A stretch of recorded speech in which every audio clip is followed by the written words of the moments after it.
السلام علیکم ورحمۃ اللہ وبرکاتہ۔ الحمد للہ رب العالمین والصلاة والسلام علی اشرف الانبیاء والمرسلین نبینا محمد وعلی آلہ واصحابہ اجمعین وبعد۔ جدید مناہج کی حقیقت کے سلسلے کی آج کی جو یہ کڑی ہے،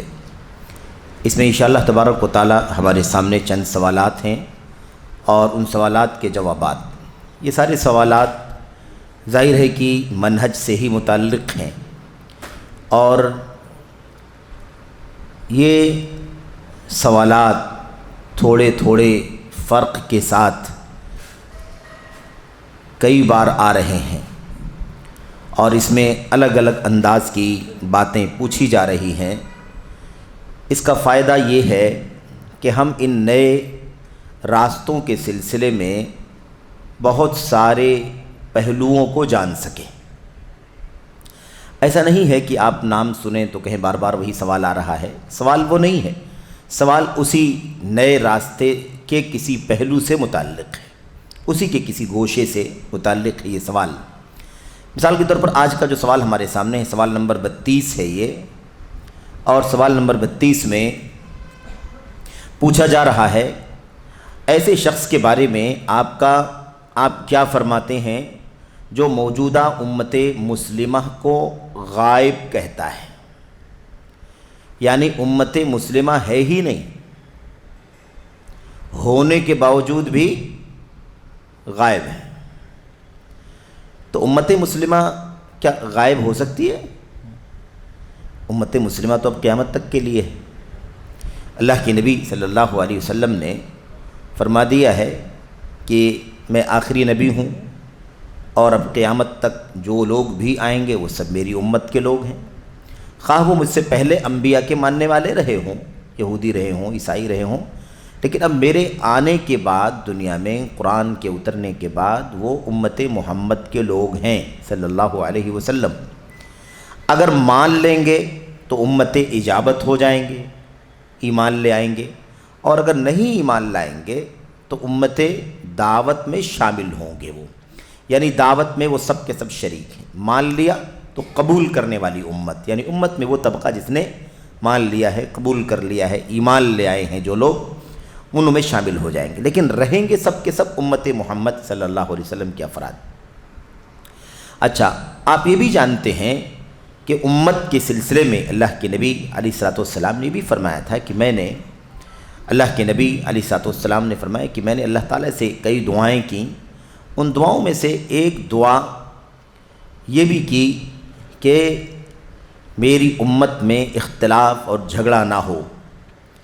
لیکن یہ دعا قبول نہیں ہوئی۔ اختلاف ہوگا، جھگڑا ہوگا، آپس میں مسائل کھڑے ہوں گے، اور امت میں بہت سارے لوگ چلے جائیں گے، نقصان ہو جائے گا، خسارہ ہو جائے گا۔ البتہ اللہ تبارک و تعالیٰ نے میری یہ دعا قبول فرمائی کہ ایسی کوئی آفت اور مصیبت نہیں آئے گی کہ پوری امت ایک ساتھ میں تباہ و برباد ہو جائے، یہ نہیں ہوگا۔ تو کہنے کا مطلب یہ ہے کہ امت کو غائب کیسے کہا جا سکتا ہے؟ یہ امت موجود ہے، رہے گی، دنیا کی ساری طاقتیں اس کے خلاف ہو جائیں گی، مٹانا چاہیں گی، تب بھی یہ امت مٹے گی نہیں، یہ امت رہے گی۔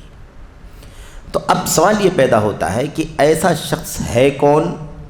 جو امت کو امت غائبہ کہتا ہے، یعنی ایسی امت جو غائب ہے؟ یہ کون ہے؟ یہ وہی سلمان بن فہد العودہ، سلمان بن فہد العودہ جو اخوانیت کی فکر کے معروف لوگوں میں سے ہیں، اخوانی فکر کے، اخوانی ذہنیت کے، اخوانی منہج کے، فاسد اور باطل منہج کے حاملین میں سے سلمان بن فہد العودہ، انہوں نے اس امت کو امت غائبہ کہا ہے، اور ایسے نہیں کہ کہیں کہہ دیا ہے، کہیں کسی بیان میں کہہ دیا ہے، نہیں، مستقل طور پر خطاب کیا ہے۔ طائف میں، پرانی بات ہے، 10-12 سال پہلے کی بات ہے، کہ انہوں نے باقاعدہ الامت الغائبہ کے نام سے ایک پوری تقریر کی ہے لمبی طائف میں،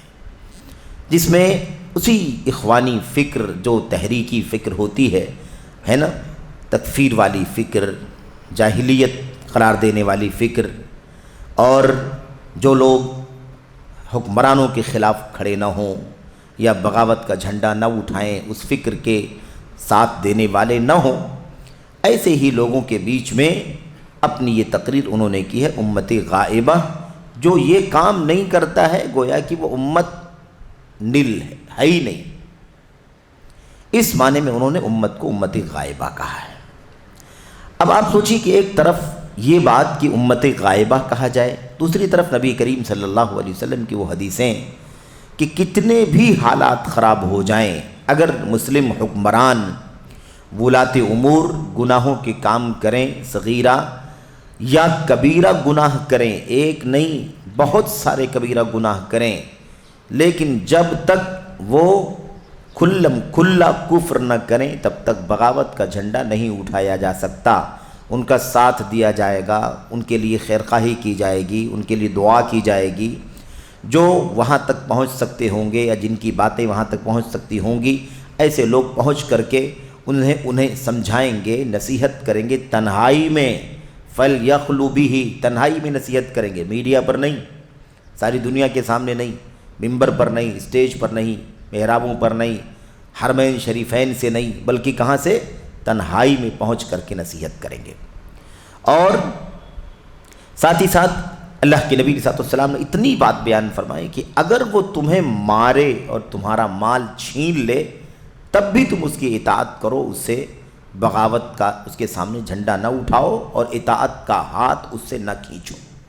اطاعت کرتے رہو جب تک کہ کھلم کھلا کفر نہ ہو۔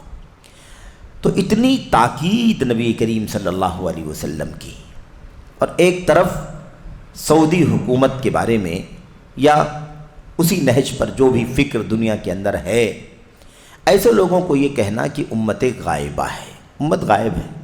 ہے ہی نہیں، یعنی کیا کر رہی ہے؟ یہ گناہ ہو رہے ہیں، یہ معصیت ہو رہی ہے نا، یہ کبیرہ ہو رہا ہے، یہ صغیرہ ہو رہا ہے، حکمران ایسا کر رہے ہیں، حکمران ایسا کر رہے ہیں، بادشاہوں کی طرف سے یہ گناہ ہو رہے ہیں، ہمیں کچھ کرنا چاہیے، کچھ نہیں کر رہے ہیں تو غائب ہیں، امت ہے ہی نہیں۔ اس طرح کی فکر اور نبی کریم صلی اللہ علیہ وسلم کی حدیثیں، آپ سوچئے کتنا تضاد ہے، کتنا ٹکراؤ ہے، کتنی دوری ہے، کتنی ضلالت ہے، ہلاکت ہے کہ نبی کریم صلی اللہ علیہ وسلم امت کو اتنی بصیرت مندانہ رہنمائی کر رہے ہوں، اور اس طرح کے قائدین امت کے لوگوں کو یہ کہتے ہوں کہ امت ہے ہی نہیں، امت تو غائب ہے۔ تو پوری تقریر کر کے یہ سمجھانا کہ اتنے حالات ہیں، اٹھ کھڑے ہونے کی ضرورت ہے، قدم بڑھانے کی ضرورت ہے، اور کچھ کرنا چاہیے، اور یہ ہونا چاہیے، وہ ہونا چاہیے،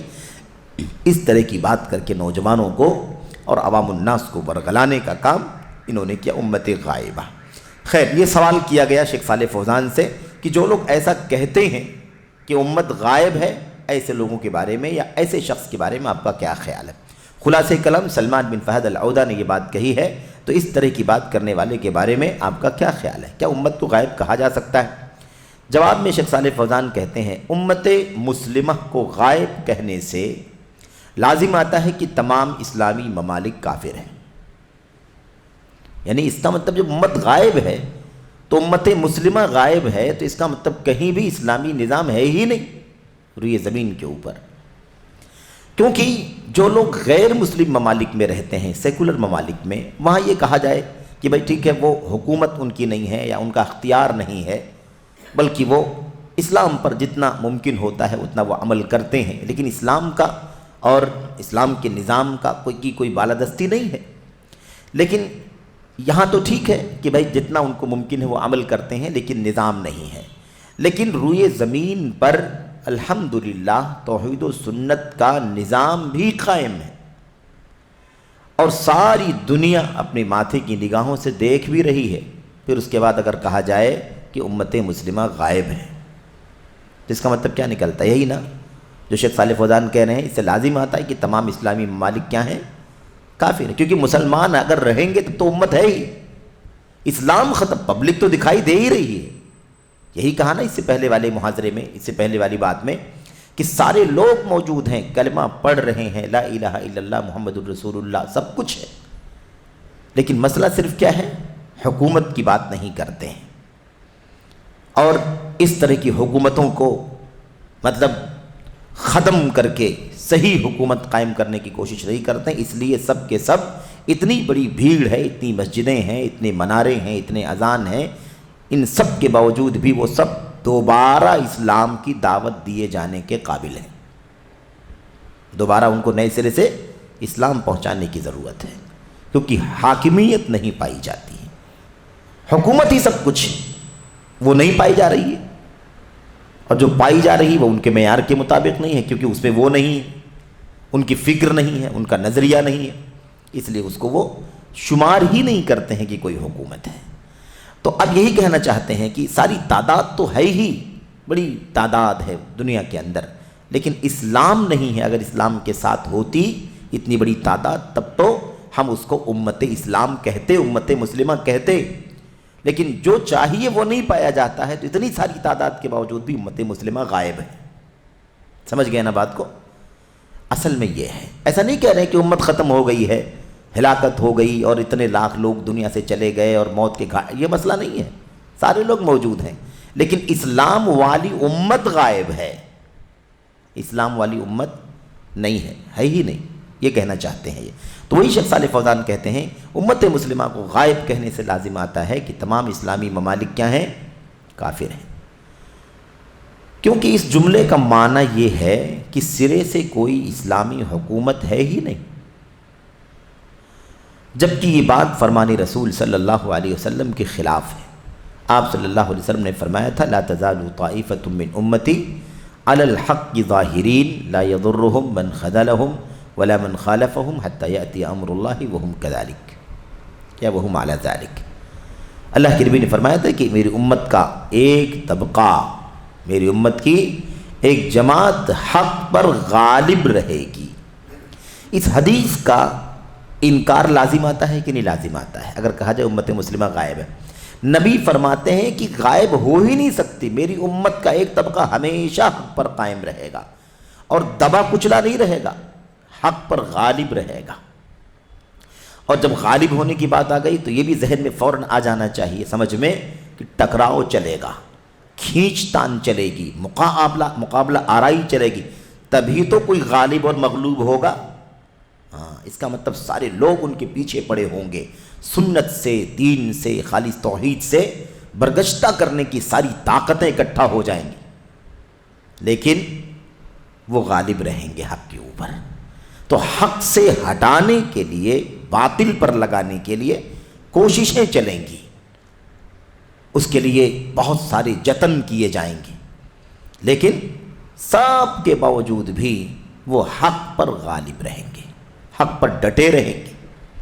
تو اللہ کے نبی کی پیشین گوئی بتاتی ہے کہ کوئی دور اس سے خالی رہے گا ہی نہیں، اور ایسا نہیں ہے کہ آپ کے بعد کوئی نبی آنے والا ہے تو یہ آپ کی بات اسی پیریڈ تک رہے گی جب تک دوسرا نبی نہیں آ جاتا، ایسی بات بھی تو نہیں،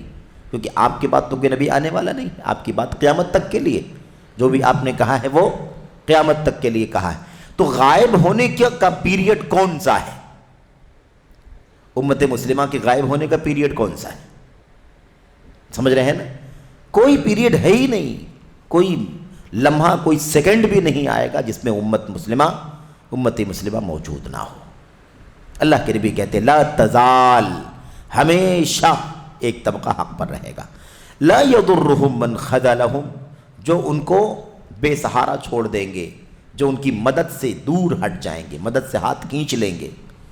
ولا من خالفهم، اور جو ان کی مخالفت کریں گے انہیں کوئی نقصان نہیں پہنچا سکیں گے۔ یعنی سارے مقابلے کے ساتھ، سارے ٹکراؤ کے ساتھ وہ حق پر قائم رہیں گے،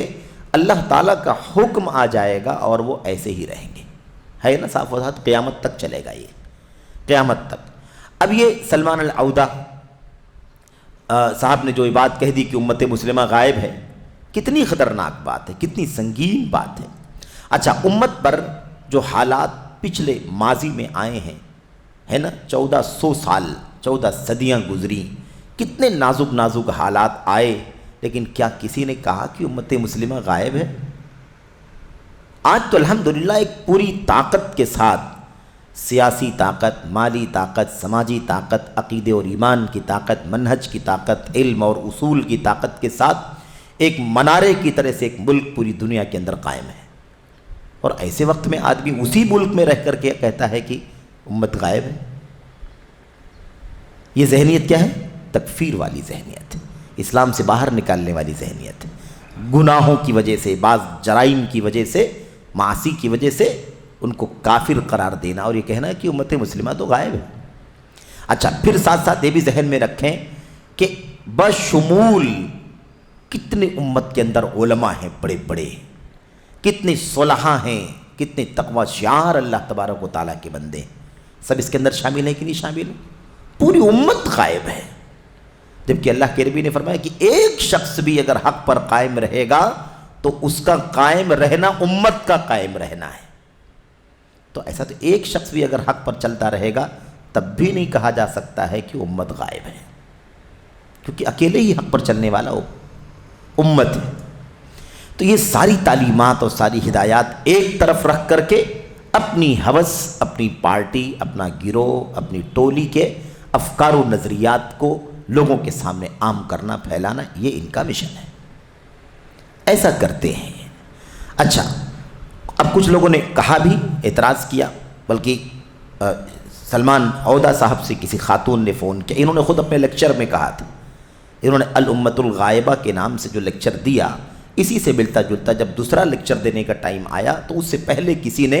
کسی خاتون نے ان کو فون کر کے ان سے کہا کہ آپ کی تقریر سنی ہے، آپ نے کہا امت غائب ہے، اس کا مطلب تو یہ ہے کہ پھر اسلام کی کوئی نظام، اسلام کی کوئی حکومت، اسلام کی بالادستی سرے سے دنیا میں ہے ہی نہیں، آپ سب کو کافر کہہ رہے ہیں، ساری امت کو آپ کافر قرار دے رہے ہیں۔ تو انہوں نے اس کو گھمانا شروع کر دیا، میرا مقصد یہ نہیں تھا، میرا مقصد یہ نہیں تھا، ایسا تھا ویسا تھا،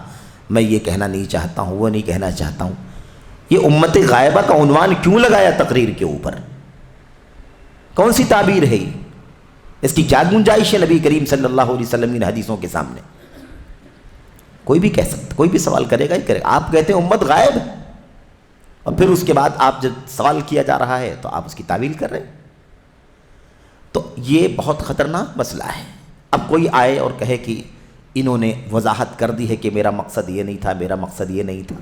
وہ وضاحت کس سے کیا ہے؟ ایک خاتون نے جس نے فون کیا تھا اس سے وضاحت کیا، اور مطمئن نہیں کر سکے، شبہہ ڈال دیا کہ نہیں ڈال دیا، کنفیوژن ڈالے کہ نہیں ڈالا، لوگوں کو الجھن میں مبتلا کر دیا کہ نہیں کر دیا، یہ فکر عام کر دیا کہ نہیں کر دیا ساری امت کے اندر۔ تو اس طرح سے یہ بھی باطل طریقہ ہے کہ بصیرت کے بغیر، ہے نا، علم کے بغیر مختلف افکار و نظریات لے کر کے آدمی اپنی بات کرے، اور اس کے بعد کوئی اعتراض کرے تو اس کو مطلب درمیانی انداز کا جواب دے کر کے اپنے آپ کو بری کر لے، اور یہ سمجھے کہ میں نے وضاحت کر دی ہے اس لیے کوئی اعتراض نہیں کر سکتا۔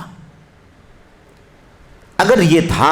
تو پوری وضاحت کرنا چاہیے تھا اور کہنا چاہیے تھا کہ میں نے غلط کہا ہے اس محاضرے کے اندر، یہ محاضرہ آج سے تقریر حذف کی جاتی ہے اور اب میں دوسری تقریر کر رہا ہوں، مجھے سمجھ میں آ گیا کہ غلط کہہ رہا تھا میں اور حقیقت یہ ہے۔ کوئی وضاحت نہیں، کوئی بیان نہیں۔ تو یہ شبہات پیدا کرنا، کنفیوژن بغیر بصیرت کے یا اپنی ہوس اور خواہشات کے مطابق، الاخوان المسلمون کا جو نظریہ ہے، تکفیری نظریہ، خروج کا نظریہ، اسی انداز پر یہ بات کر کے امت کے سامنے امت مسلمہ غائب ہے یہ عنوان لگا کر کے تقریر کر ڈالی۔ خیر، شیخ صالح فوزان کہتے ہیں اس کا معنی یہ ہے کہ سرے سے کوئی اسلامی حکومت ہے ہی نہیں، جبکہ بات ایسی نہیں ہے۔ اللہ کے نبی نے فرمایا کہ ایک طبقہ ہمیشہ حق پر قائم رہے گا۔ آگے کہتے ہیں چنانچہ گمراہی، اختلاف و انتشار اور کفر کتنا بھی بڑھ جائے، گمراہی، اختلاف و انتشار اور کفر کتنا بھی بڑھ جائے، مسلمانوں کا یہ گروہ بہر صورت باقی رہے گا، یعنی مسلمانوں کی ایک جماعت ہر صورت میں حق پر قائم رہے گی۔ اور پوری تاریخ اسلام کا، ہے نا، مطالعہ کر کے دیکھو، جائزہ لے کر کے دیکھو، نازک سے نازک حالات میں بھی حق کے علم بردار موجود رہے ہیں، حق گوئی کرنے والے موجود رہیں، حکومتیں مخالف ہیں، چند علماء کے پیچھے ساری حکومتیں پڑی ہوئی ہیں اور ساری سزائیں دینے کے لیے تیار ہیں، جیل ہو، ہے نا، یا اس کے علاوہ کوڑے ہوں، جو بھی طریقہ ممکن تھا کچھ چھوڑا نہیں، لیکن بہرحال ایک طبقہ حق پر قائم رہے گا، اللہ کی نبی کی پیشین گوئی ہے، اس لیے ایک طبقہ حق پر قائم رہا اور اسی کے ذریعے سے الحمدللہ حق یہاں تک پہنچا۔ اس لیے کہتے ہیں، اس لیے الحمدللہ امت مسلمہ غائب نہیں ہے۔ شیخ صالح فوزان کہتے ہیں الحمدللہ امت مسلمہ غائب نہیں ہے، اور اسلامی معاشرے میں یا اس نصرت یافتہ گروہ میں، اسلامی معاشرہ جس کو کہتے ہیں کہ امت مسلمہ غائب ہے، یعنی اسلامی معاشرے میں گناہ کے کام ہیں یا جرائم ہیں، یا مثال کے طور پر وہ طبقہ جو حق پر قائم رہے گا اس کے اندر بھی یہ شرط نہیں ہے کہ وہ گناہ ہی نہیں کرے گا، ایسا کوئی ضروری نہیں ہے، انسان ہی کا طبقہ ہے نا، وہ انسان ہی ہے، ان سے غلطیاں ہو سکتی ہیں، گناہ کے کام ہو سکتے ہیں، لیکن وہ حق پر قائم رہیں گے، کبھی بھی توحید سے، سنت سے، شرک کی مذمت سے، بدعت کی مذمت سے، خروج سے، بغاوت سے، اس کے علاوہ انکار سے اور رفض سے، تشیع سے، تصوف سے اور تحریکیت سے، خارجیت سے، ان تمام چیزوں سے بہرحال وہ بری رہیں گی۔ انسانی بشری تقاضے کے مطابق غلطیاں ان سے ہو سکتی ہیں، وہ بھی انسان ہے۔ کیا مدینے کے معاشرے میں انسانوں سے غلطیاں نہیں ہوئی ہیں؟ ہوئی ہیں کہ نہیں ہوئی؟ عہد رسالت میں غلطیاں ہوئی کہ نہیں؟ صحابہ کے دور میں غلطیاں نہیں ہوئیں؟ کیا تابعین کے دور میں انسان ہونے کے ناطے غلطیاں نہیں ہوئیں؟ غلطیاں ہونا اس کا مطلب یہ نہیں ہے کہ وہ اسلامی معاشرہ اسلامی نہیں باقی بچے گا۔ جب تک وہ اصولوں پر قائم ہے تب تک الحمدللہ اسلام پر قائم ہے، امت مسلمہ۔ تو یہ ہے، کہتے ہیں یہ شرط نہیں ہے کہ وہ گناہوں سے بالکل خالی ہوں، ایسی کوئی شرط نہیں ہے، گناہ ہو سکتے، گناہوں کے کام ہو سکتے ہیں، کیونکہ گناہ اور منکرات نبی کریم صلی اللہ علیہ وسلم اور خلفائے راشدین کے دور میں بھی پائے جاتے تھے۔ عہد صحابہ میں غلطیاں ہوئیں، چوری کے واقعات پکڑے گئے، زنا کے واقعات پیش آئے، مردوں سے پیش آئے، عورتوں سے پیش آئے، شراب پینے کے واقعات پیش آئے، ہے کہ نہیں؟ کاروبار کے اندر خیانت کرنے کے واقعات پیش آئے، بہت ساری چیزیں پیش آئیں، غیبت کے واقعات پیش آئے، چغلخوری کے واقعات پیش آئے، تہمت لگانے کے واقعات پیش آئے۔ ٹھیک ہے، وہ معاشرہ نبی کا معاشرہ تھا، اس لیے بہت نادر واقعات پیش آئے، بہت معمولی، کم، لیکن آپ سوچئے کہ وہ کم بھی اس عظمت والے معاشرے کے اندر اس بات کی دلیل ہے کہ دلیل ہے کہ انسانی معاشرہ ہے تو غلطیاں ہو سکتی ہیں، انسانی سماج ہے تو انسان پیدا ہی کیا گیا ہے، اپنی فطرت کے مطابق غلطیاں کرے گا وہ۔ کل بنی آدم خطاء وخیر الخطائین التوابون، سارے لوگ غلط کار ہیں، سب سے غلطیاں ہو سکتی ہیں۔ تو کہتے ہیں کہ خلفائے راشدین کے دور میں بھی پائے جاتے تھے، لیکن ان کا مقابلہ کیا جاتا تھا اور ان پر نکیر کی جاتی تھی، یعنی اس کا تدارک کیا جاتا تھا، روک تھام کی جاتی تھی، سمجھایا جاتا تھا، منکر ہے، غلط ہے، اس کی وضاحت کی جاتی تھی۔ خیر، امت مسلمہ کو غائب کہنے سے لازم آتا ہے، اس پر ایک نمبر حاشیے میں صفحہ نمبر 217 پر نیچے شیخ لکھتے ہیں، شیخ جمال بن فرحان الحارثی رحمۃ اللہ علیہ کہتے ہیں افسوسناک بات یہ ہے کہ دعوت سے نسبت رکھنے والے ایک شخص نے جو بزعم خیش یعنی اپنے آپ میں خود سے اپنے آپ کو نام نہاد بیداری کے قائدین میں شمار کرتے ہیں، یہ بھی بات آئے گی۔ ابھی ایک بات آئی ہے نا آپ کے سامنے کہ امت کو امت غائبہ کہنے کی، یہ بدعت ہی ہے، یہ بدعت ہے، کیونکہ آج تک اتنے نازک حالات میں کسی نے، ہمارے اسلاف نے کبھی امت کو امت غائبہ نہیں کہا، اور صریح سنت کے خلاف ہے یہ، اس لیے بدعت ہے کہ نہیں بدعت ہے۔ اور دوسرا، جیسا کہ آئے گا آگے، اس کی پوری وضاحت آئے گی، ایک نام اور ایک لفظ یہ لوگ اور استعمال کرتے ہیں، وہ ہے صحوہ۔ صحوہ کے معنی بیداری کے ہوتے ہیں، صحوہ کے معنی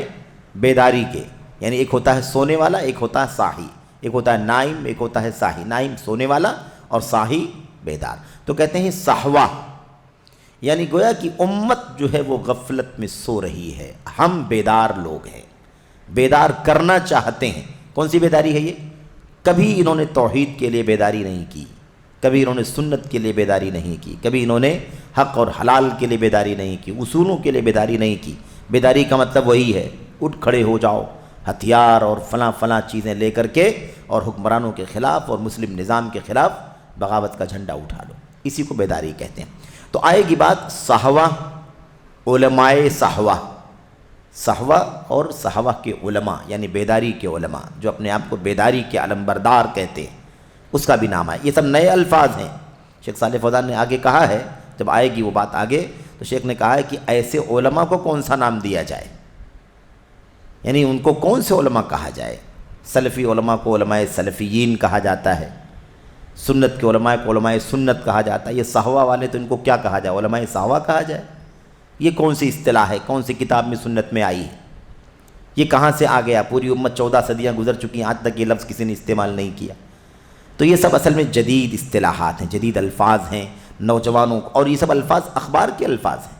یہ سب اخباری الفاظ ہیں، میڈیائی الفاظ ہیں، جس کے اندر یہ سب معنی عوام سمجھتی ہے کہ صحوہ کا معنی کیا ہوتا ہے، یعنی وہی کھڑے ہونا بغاوت کے لیے، لوگوں کو ابھارنا، اکسانا، اور یہ کہنا کہ تم کہاں سوئے پڑے ہوئے ہو، یہ دیکھو امت کا برا حال چل رہا ہے، اٹھو آ جاؤ، یہ مزاج یہ بتانا چاہتے ہیں۔ تو کہتے ہیں کہ اپنے آپ کو نام نہاد بیداری کے قائدین، بیداری وہی صحوہ کے قائدین میں شمار کرتے ہیں۔ یہ کون ہیں؟ وہی ہیں جن کی بات چل رہی ہے، سلمان بن فہد العودہ۔ کچھ عرصہ پہلے طائف میں غائب امت کے عنوان سے ایک لیکچر پیش کیا، جس کا تذکرہ بھی ہم نے آپ کے سامنے کیا کہ 12-13 سال پہلے کی بات ہے اور پہلے کی بات ہے۔ تو بہرحال انہوں نے یہ بات کہی ہے، اسی تقریر یا اسی فکر پر یہ سوال شیخ صالح فوزان سے کیا گیا تھا کہ آج کوئی عالم کھڑا ہوتا ہے اور امت کو امتی غائبہ کہتا ہے، تو آپ بتائیے کہ کیا امت کو غائب کہا جا سکتا ہے؟ اس پر شیخ صالح فوزان کا یہ مختصر جواب تھا۔ خیر، تو یہاں پر یہ مختصر طور پر یہ سوال اور اس کا جواب، تو دو باتیں آپ کے سمجھ میں آ گئی کہ امت کو غائب کہنے کا کیا حکم ہے اور اس کی حقیقت کیا ہے، کہنے والا کون ہے، اس کے پیچھے کون سا نظریہ اور کون سے فکر کار فرما ہے، کیا چھپا ہوا ہے اس کے پیچھے۔ اس کے بعد ہمارے سامنے ہے سوال نمبر 33۔ سوال نمبر 33 بھی بہت ہی زیادہ اہم اور بنیادی سوال ہے۔ یہ سوال ہے القطبیہ۔ سید قطب مصری ہے نا، مشہور نام ہے، جن کے بارے میں لوگ جو ہے بہت زیادہ مبالغہ بھی کرتے ہیں، اور ان کو مجاہد اور ان کو استاذ اور ان کو شہید وغیرہ کہا جاتا ہے۔ بہرحال قطبیہ ایک کتاب ہے، اس کتاب کے بارے میں شیخ صالح فوزان سے سوال کیا جاتا ہے۔ قطبیہ جو کتاب ہے، اس کتاب میں کیا ہے؟ اس میں سید قطب کی گمراہیاں بیان کی گئی ہیں، سید قطب کی گمراہیاں، ان کے عقائد کا فساد، ان کی منہج کا فساد، ان کے فکر کا فساد، ان کے خروج اور ان کی بغاوت اور جو تحریک اور جو لوگوں کے اندر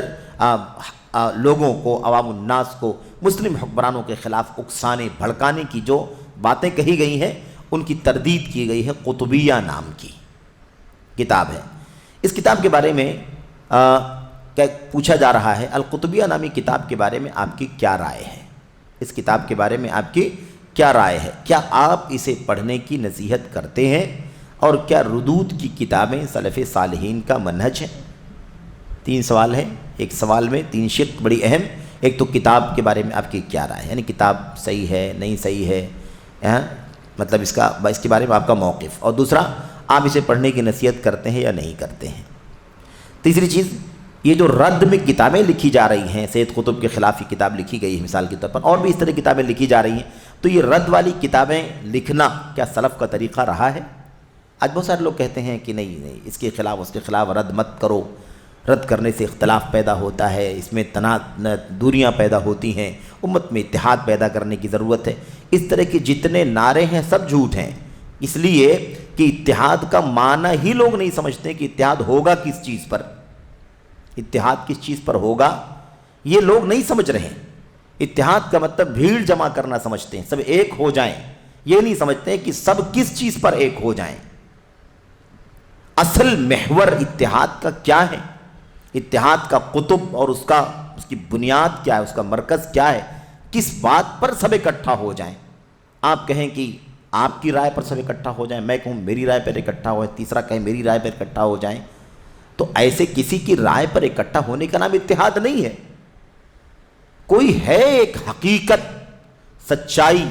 کتاب اور سنت کے ذریعے سے اس پر اکٹھا ہونے سے اتحاد ہوگا۔ جب وہ کام نہیں ہو رہا ہے تو پھر اتحاد کے سارے دعوے، سارے نعرے بے بنیاد ہیں کہ نہیں؟ تو اپنی خواہشات کی طرف، اپنی پارٹیوں کی طرف، اپنے فرقوں کی طرف، اپنی شخصیتوں کی طرف بلانے اور اس پر لوگوں کو اکٹھا کرنے کی بات کہی جا رہی ہے۔ یہ اتحاد نہیں ہو سکتا، اس کا اتحاد سے کوئی لینا دینا نہیں ہے۔ یہ تو نفس پرستی ہے، یہ تو شخصیت پرستی ہے، یہ تو فرقہ واریت ہے، اسی کو تو حزبیت کہا جاتا ہے کہ اپنی ہی پارٹی کے حوالے سے ساری کوشش کرنا کہ میری پارٹی میں لوگ کیسے جڑیں گے۔ حق کی طرف آپ بھی چلے آئیں، ہم بھی چلے آئیں، اصولوں کی روشنی میں اس پر اتحاد ہو سکتا ہے۔ تو بہرحال یہ سوال بہت اہم کیا جاتا ہے کہ آج کل رد ود نہیں ہونا چاہیے، نقد نہیں ہونا چاہیے، رد کرنے سے نقد کرنے سے اور زیادہ انتشار پیدا ہوتا ہے، امت کو اتحاد کی ضرورت۔ بہت سارے ایسے نادان صبح شام آپ کو بولنے والے ملیں گے، لکھنے والے ملیں گے، اور بہت زیادہ اپنے آپ کو خیر خواہ اور امت کے لیے مخلص ثابت کریں گے کہ دیکھو میں اتحاد کی کوشش کرنا چاہتا ہوں۔ اللہ سے دعا کرو کہ ایسے لوگوں کو اللہ تعالیٰ پہلے اتحاد کا معنی سمجھنے کی توفیق عطا فرمائے، بعد میں پھر وہ اتحاد کے لیے کوشش کرے تو شاید ان کی کوششیں برابر ہو سکتی ہیں، اور اگر نہیں کامیاب ہوئی تب بھی اللہ تبارک و تعالیٰ نیتوں پر اجر عطا فرمائے گا۔ لیکن یہ غلط راہ پر چلنا، نیتیں کتنی بھی اچھی ہوں تب بھی یہ چیز انسان کے لیے نجات کا ذریعہ نہیں بن سکتی ہیں۔ تو یہ 3 نقطے ہمیں یاد رکھنا ہے، اس کا جواب شیخ صالح فوزان دے رہے ہیں۔ القطبیہ نامی جو کتاب ہے یہ اصل میں غالباً جزائر کے عالم ہیں، یہ مجھے علاقہ نہیں معلوم کہ کہاں کے ہیں وہ، اور یہ اصل میں ابو ابراہیم بن سلطان العدنانی کی کتاب ہے۔ ابو ابراہیم بن سلطان العدنانی غالباً جزائری ہیں، یہ ان کی کتاب ہے یہ، اور اس کتاب کے اندر اچھی کتاب ہے، 200-250 پیج میں ایک کتاب ہے جس میں سید قطب کے بارے میں انہوں نے ان کی گمراہیاں، ان کے حفوات اور ان کی منہج کے فساد کی باتوں کو اکٹھا کیا ہے۔ اور کتاب کا جو پورا نام ہے القطبیۃ ہی الفتنہ فاعرفوہا، القطبیۃ ہی الفتنہ فاعرفوہا، قطبیت ہی فتنہ ہے اس لیے اسے اچھی طرح سے جان لو۔ یہ خیرخواہ علماء ہیں، یہ امت کے خیرخواہ علماء ہیں جو امت کو آگاہ کر رہے ہیں فتنوں سے، اور فتنوں سے آگاہ کرنا نبی کریم صلی اللہ علیہ وسلم کی سنت ہے، صحابہ کرام کی، تابعین کی سنت ہے، ان کا طریقہ ہے۔ تو یہ ہے، تو قطبیت ہی فتنہ ہے۔ تو خیر آئیے جواب دیکھتے ہیں۔ جواب کہتے ہیں مخالف پر رد کرنا سلف کا طریقہ رہا ہے۔ یہ کہنا کہ تردید کرنے سے، اس کے خلاف لکھنے سے، بولنے سے، ہے نا، اس سے انتشار پیدا ہوتا ہے۔ اگر یہ انتشار تھا اور ہے تو سلف صالحین نے یہ کام کیوں کیا ہے؟ سلف صالحین نے رد میں جو کتابیں لکھی ہیں وہ انتشار پیدا کرنے کے لیے نہیں لکھی ہیں، اتحاد پیدا کرنے کے لیے لکھی ہیں، کیونکہ یہ رد کے قابل چیزیں تھیں تاکہ یہ مردود چیزیں ہٹ جائیں، تاکہ لوگ اتحاد کی راہ پر آ جائیں، اس لیے لکھا کتابوں کو۔ تو رد میں کتابیں لکھنا، باطل کے خلاف قلم چلانا، باطل کے خلاف زبان چلانا، باطل کے خلاف لوگوں کو آگاہ کرنا، باطل کے بطلان کو، اس کی نکارت کو لوگوں کے سامنے کھولنا، حق کی روشنی لوگوں کے سامنے لانا، یہ سلف کا طریقہ رہا ہے۔ زبان سے، قلم سے پوری تاریخ، پوری سیرت بھری پڑی ہے ہمارے اسلاف کی۔ تو کہتے ہیں مخالف پر رد کرنا سلف کا طریقہ رہا ہے۔ اچھا، سلف صالحین اور سلف کا طریقہ تو رہا ہی ہے۔ اللہ کے کلام کو دیکھ لو، اللہ کے نبی صلی اللہ علیہ وسلم کے فرمان کے دیکھ لو، رد ہے کہ نہیں؟ مشرکین پر رد ہے کہ نہیں ہے؟ نفس پرستوں پر رد ہے کہ نہیں؟ کفار پر رد ہے کہ نہیں؟ ملحدین پر رد ہے کہ نہیں؟ باطل پرستوں پر رد ہے کہ نہیں؟ قرآن کریم بھرا پڑا ہوا ہے رد سے۔ اللہ کے نبی صلی اللہ علیہ وسلم زندگی بھر کفر کے خلاف، شرک کے خلاف، بدعت کے خلاف، نفاق کے خلاف، الحاد کے خلاف برسر پیکار رہے۔ جاہد المشرکین باموالکم وانفسکم واموالکم،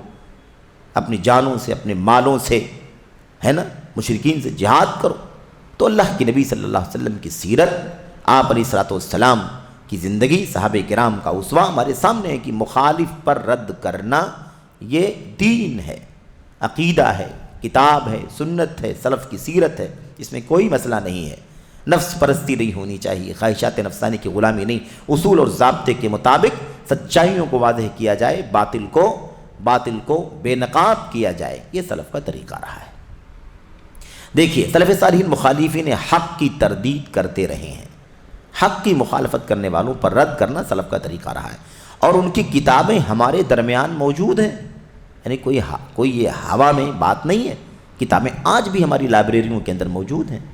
کوئی جا کر کے دیکھنا چاہے تو دیکھ سکتا ہے کس طرح سے باقاعدہ عنوان کے ساتھ رد پر کتابیں لکھی گئی ہیں، چند کا حوالہ دیا ہوا ہے تاکہ بات لمبی نہ ہو جائے، ہم بھی اس موضوع میں داخل ہوں تو بہت ساری مثالیں آپ کے سامنے آ جائیں گی کہ کس کس فرقے پر کب کس نے رد کیا، ایک لمبی تاریخ ہے۔ اور یہ عالم اسلام، عالم عرب کی بات نہیں ہے، آپ کے وطن عزیز ہمارے ملک ہندوستان کے اندر بھی ہمارے علماء اہل حدیث کی ایک لمبی تاریخ ہے، رد چلتا رہا ہے، رد میں نقد میں کتابیں لکھی جاتی رہی ہیں، باطل پرستوں کے خلاف قلم زبان ہمیشہ چلتے رہیں، اور یہ اس لیے کہ دین ہے، یہی قرآن ہے، یہی سنت ہے، یہ سلف کا طریقہ رہا ہے، کیونکہ دین حق دنیا میں غالب ہونا ہے تو باطل کی تردید کرنی ہے کہ نہیں کرنی ہے؟ وَقُلْ جَاءَ الْحَقُّ وَزَهَقَ الْبَاطِلُ إِنَّ الْبَاطِلَ كَانَ زَهُوقًا، تو یہ زحق الباطل ضروری ہے، ابطال باطل احقاق حق کے لیے ہمارے اسلاف ہمیشہ زبان قلم جان کی قربانیاں دیتے رہے، اس لیے اس میں کوئی بات نہیں ہے۔ امام احمد بن حنبل رحمۃ اللہ علیہ نے زنادقہ اور بدعتیوں پر رد کیا، مستقل کتاب الرد علی الزنادقہ، زندیقوں کی تردید۔ زنادقہ زندیق آئی تھی بات، زندیق کے بارے میں تفصیل سے ہم لوگوں نے پڑھا، زندیق کون ہوتے ہیں، کیا ہوتے ہیں، ہے نا، ان کے بارے میں کیا کیا باتیں علماء نے کہی ہیں۔ بہرحال زندیق کا خلاصہ یہ ہے کہ وہ دائرہ اسلام میں نہیں ہے، اپنی بدعقیدگی کی بنیاد پر، اپنے غلط افکار کی بنیاد پر وہ دین سے باہر، کسی نے کہا منافق ہے، کسی نے کہا وہ یہودی ہے، کسی نے کہا وہ کافر ہے، کسی نے کہا وہ بے دین ملحد ہے، دہریہ ٹائپ کے لوگ جو کسی کو نہیں مانتے، مختلف انداز، ان کو کیا کہا جاتا ہے؟ زندیق۔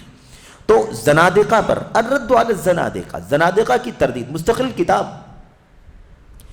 امام احمد بن حنبل رحمۃ اللہ علیہ۔ ایسی اور بھی کتابیں، الرد علی الجہمیہ، جہمیہ کی تردید،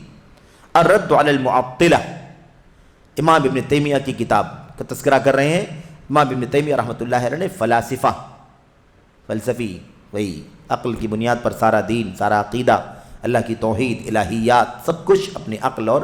ہے نا منطق کی بنیاد پر، فلاسفہ کے خلاف، علماء کلام، وہی کلام یعنی بحث و مباحثہ کے ذریعے سے، لفاظی کے ذریعے سے، ہے نا، اپنی بات کو ثابت کرنے کی کوشش کرنا۔ صوفیوں اور قبر پرستوں پر رد کیا ہے، اور یہ رد دونوں طرح سے ہیں، یہاں یہ بھی واضح ہو جائے، کیونکہ کہہ سکتا ہے یہ سب رد جو کیا بھی گیا ہے تو یہ ایک جنرل رد ہے، سارے فلسفیوں پر رد، ہے نا، جہمیوں پر رد، بدعتیوں پر رد، لیکن آپ لوگ تو ایک نام لے کر کے رد کر رہے ہیں، ایک شخص پر رد کر رہے ہیں،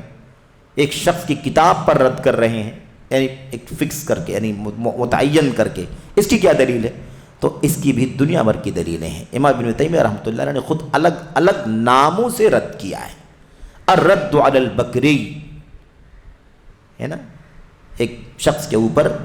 جن کی نسبت بکری ہے، بکر کے تھے، قبیلے بکر کے،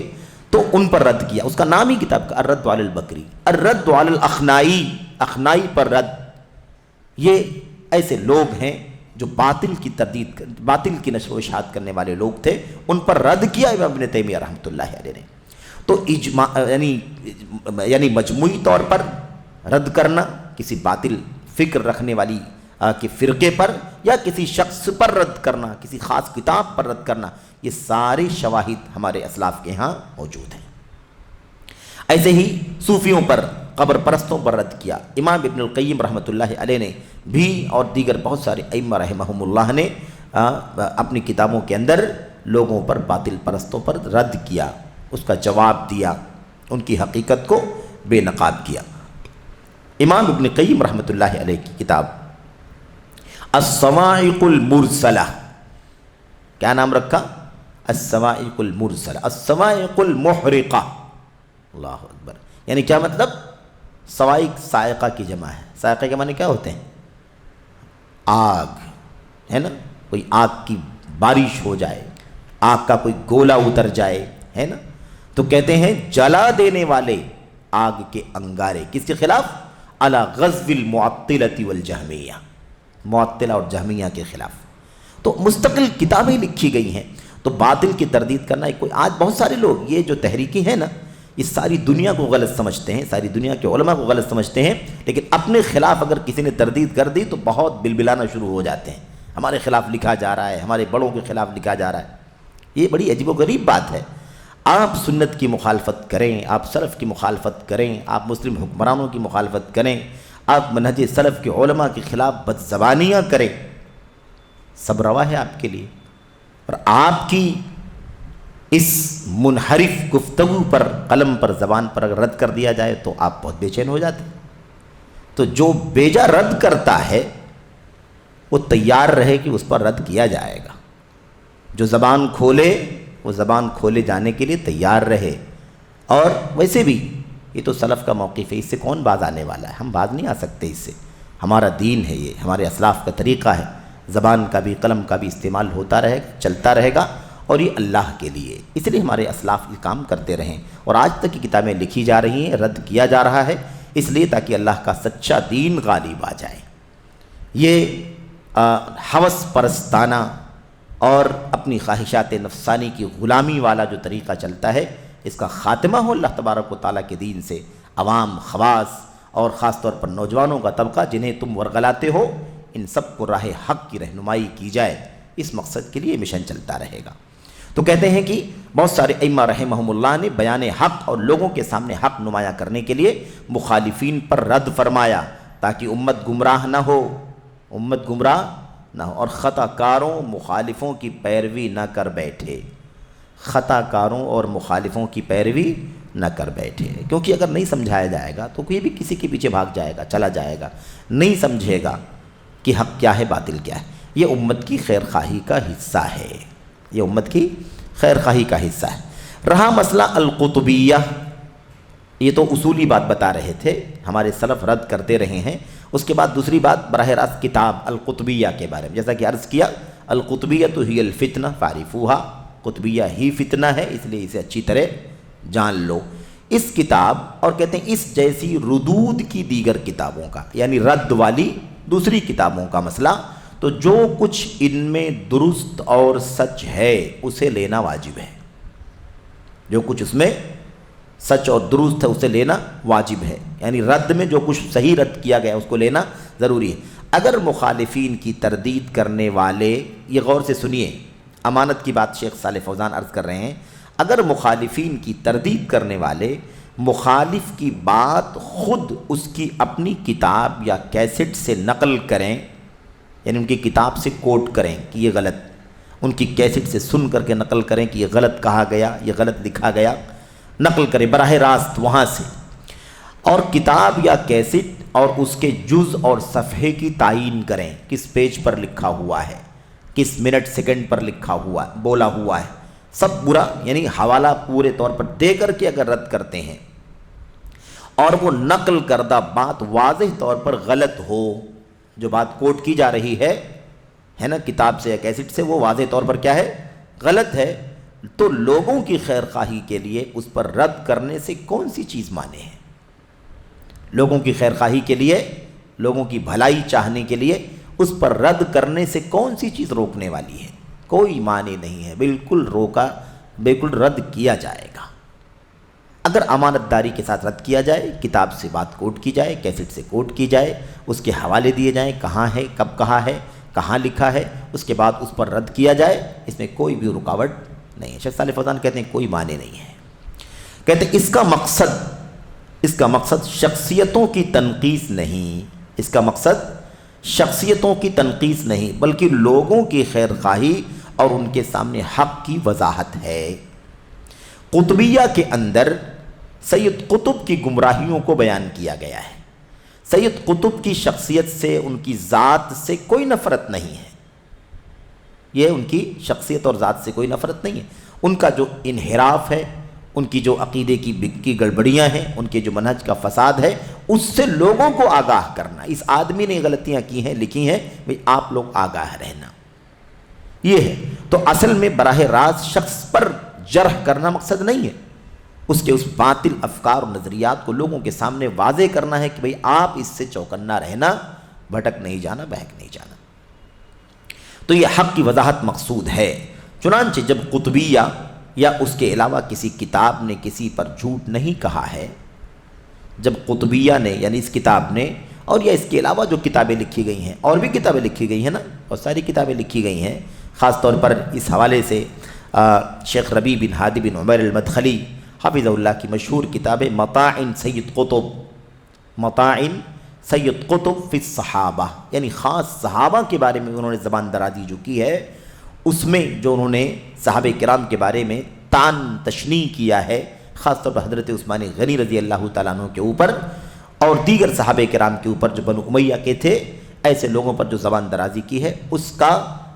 شیخ ربیع نے اچھی طرح سے اس کتاب کے اندر جائزہ لیا ہے۔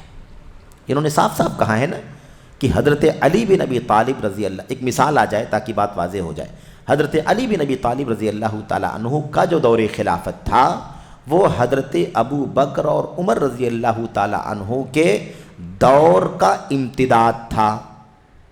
یعنی جیسے حضرت ابو بکر صدیق کا دور خلافت تھا سنت کے مطابق، نبی کے طریقے کے مطابق، ہے نا، اور ایسے ہی یہ تو 2.5 سال ہی تھا، 2 سال 6 مہینے کے قریب تقریباً حضرت ابو بکر صدیق کا مختصر دور تھا، اور کافی حالات بھی نازک تھے، اللہ کے نبی کی وفات کے بعد کا مسئلہ تھا۔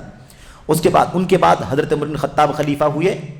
تو ان کا جو دور خلافت تھا تقریباً 10.5 سال تک،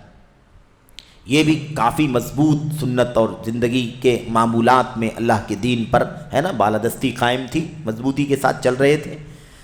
کہتے ہیں اس کے بعد حضرت عثمان غنی خلیفہ ہوئے، 12.5 سال تک خلیفہ رہے، سب سے لمبا دور خلافت حضرت عثمان غنی کا رہا، ذو النورین رضی اللہ تعالیٰ عنہ۔ اس کے بعد حضرت علی رضی اللہ تعالیٰ عنہ آئے، اور وہ تقریباً 2.5 سال یا 2 سال 5 مہینے کچھ دن تک وہ خلیفہ رہے۔ اب سید قطب کہتے ہیں، سید قطب اپنی کتاب کے اندر کہتے ہیں، ایک کتاب میں نہیں، کئی کتاب میں، خاص طور پر العدالت الاجتماعیہ جو ان کی کتاب ہے اس کے اندر خاص طور پر انہوں نے بات کہی ہے، اور بھی جگہوں پر کہی ہے۔ کہتے ہیں کہ حضرت علی بن ابی طالب جو چوتھے ہیں، ان کا جو دور خلافت تھا وہ پہلے اور دوسرے خلیفہ ابو بکر و عمر رضی اللہ تعالیٰ عنہ کے دور خلافت کا جو نظام تھا سنت کے مطابق، اسی کا امتداد ہے۔ لیکن علی بن ابی طالب اور عمر بن خطاب کے بیچ میں جو عثمان غنی کا دور خلافت آیا ہے، یہ بہت کچھ دین اسلام اور اس کی تعلیمات سے دور چلا گیا تھا، اور بڑی عجیب و غریب انداز میں کہ بڑھاپے کی عمر میں، ہے نا، کمزوری کی عمر میں کی حالت میں حضرت عثمان کے سر پر خلافت کا بوجھ آیا، اور انہوں نے پھر اپنی قریبی رشتہ داروں کو ترجیح دینا شروع کر دیا، اور حکومت کے اور اسلامی خلافت کے بہت سارے اصولوں کو توڑ دیا، اور اپنی اقربا پروری رشتہ داری نبھانا شروع کر دیا، مال غنیمت بیت المال سے ناحق لوگوں کو مال دیا، ان کی مدد کی، ان کا سپورٹ کیا، دوسروں کے ساتھ ناانصافی، اس طرح کی باتیں کھل کر کے سید قطب نے لکھی ہیں، اور بھی بہت ساری باتیں۔ تو سید قطب نے صحابہ کے بارے میں جو کچھ کیا ہے اس پر اس کی وضاحت کی ہے شیخ ربیع بن ہادی بن عبیر المدخلی نے اپنی کتاب مطاعن سید قطب فی الصحابہ۔ یہ ایک خاص پہلو ہے صحابہ کے سلسلے میں۔ اس کے علاوہ سید قطب کے سلسلے میں ایک دوسری کتاب بھی ہے شیخ ربیع ہادی مدخلی حافظہ اللہ کی، ابھی وہ باحیات ہیں، بہت بیمار ہیں، کمزور ہیں، آپ حضرات بھی ان کے لیے خاص طور پر دعا کریں، کیونکہ وہ سنت کا منارہ ہے، سنت کا علم ہے الحمدللہ اس دور میں، اور ہمیشہ پوری بے باکی کے ساتھ بلا کسی ملامت گر کی ملامت سے ڈرے ہوئے ہمیشہ انہوں نے حق گوئی کی ہے، اور باطل کی تردید میں زبان و قلم چلائے۔ تو بہرحال ان کی ایک دوسری کتاب جس کا نام ہے العواصم مما فی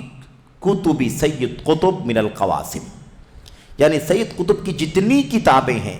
ان کی کتابوں میں جو بڑی بڑی مصیبتیں آفتیں ہیں ان تمام چیزوں کو انہوں نے ایک کتاب میں اکٹھا کر دیا ہے۔ یہ ہے سید قطب کی کتابوں پر پورے طور پر تبصرہ، ان کی کتابوں میں جہاں جہاں جو انحرافات ہیں، اور ہم نے پڑھا ہے نا اس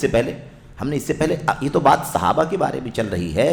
ورنہ ہم لوگوں نے ایمان اور عقیدے اور قرآن کریم کی تفسیر اور قل هو اللہ احد کا معنی، الصمد کا معنی، اور قرآن کریم کو یہ کہنا کہ وہ رائمنگ ہے، وہ گانے کے طرز پر ہے، وہ میوزک کے انداز میں ہے، واللیل اذا یغشی والنہار اذا تجلی، اور جو وزن ہے نا، اوزان، ایک وزن پر آیتیں سورتیں، ان کو گانے سے تشبیہ دیا ہے۔ سب پڑھا ہے ہم لوگوں نے اس سے پہلے، شاید آپ بھول گئے ہوں یا وقفہ لمبا ہو گیا۔ تو کہنے کا مطلب یہ ہے کہ اس کے کئی ایک پہلو ہیں، یہ خاص بات چل رہی ہے صحابہ کرام کے سلسلے میں۔ تو خلاصہ کلام یہ ہے کہ باطل کی تردید کرنا یہ سلف کا طریقہ ہے۔ کہتے ہیں اس کا مقصد شخصیتوں کی تنقیص نہیں، بات چل رہی تھی قطبیہ یا اس کے علاوہ کتابیں، تو اس کے علاوہ کتابوں میں خاص طور پر یہ کتابیں ہیں ہمارے سامنے، شیخ ربیع کی 2 کتابیں خاص طور پر، اور بھی جو کتابیں لکھی گئی ہیں وہ بھی اس کے اندر شامل ہیں۔ کہتے ہیں کہ جس کتاب میں بھی کسی بھی کتاب نے کسی کتاب نے کسی پر جھوٹ نہیں کہا ہے، یعنی جو باتیں کتابیں لکھی گئی ہیں رد میں اور اس میں جھوٹ نہیں کہا ہے، بلکہ وہ مخالفین کی باتیں حرف بحرف نقل کرتی ہیں، پوری امانت داری کے ساتھ ان کی باتوں کو کوٹ کرتی ہیں، نقل کرتی ہے، اقتباس یا اس کا معنی یا معنی میں خلل پیدا کرنے والے اختصار کے ساتھ نقل نہیں کرتی، یعنی ایسا شارٹ بھی نہیں کرتی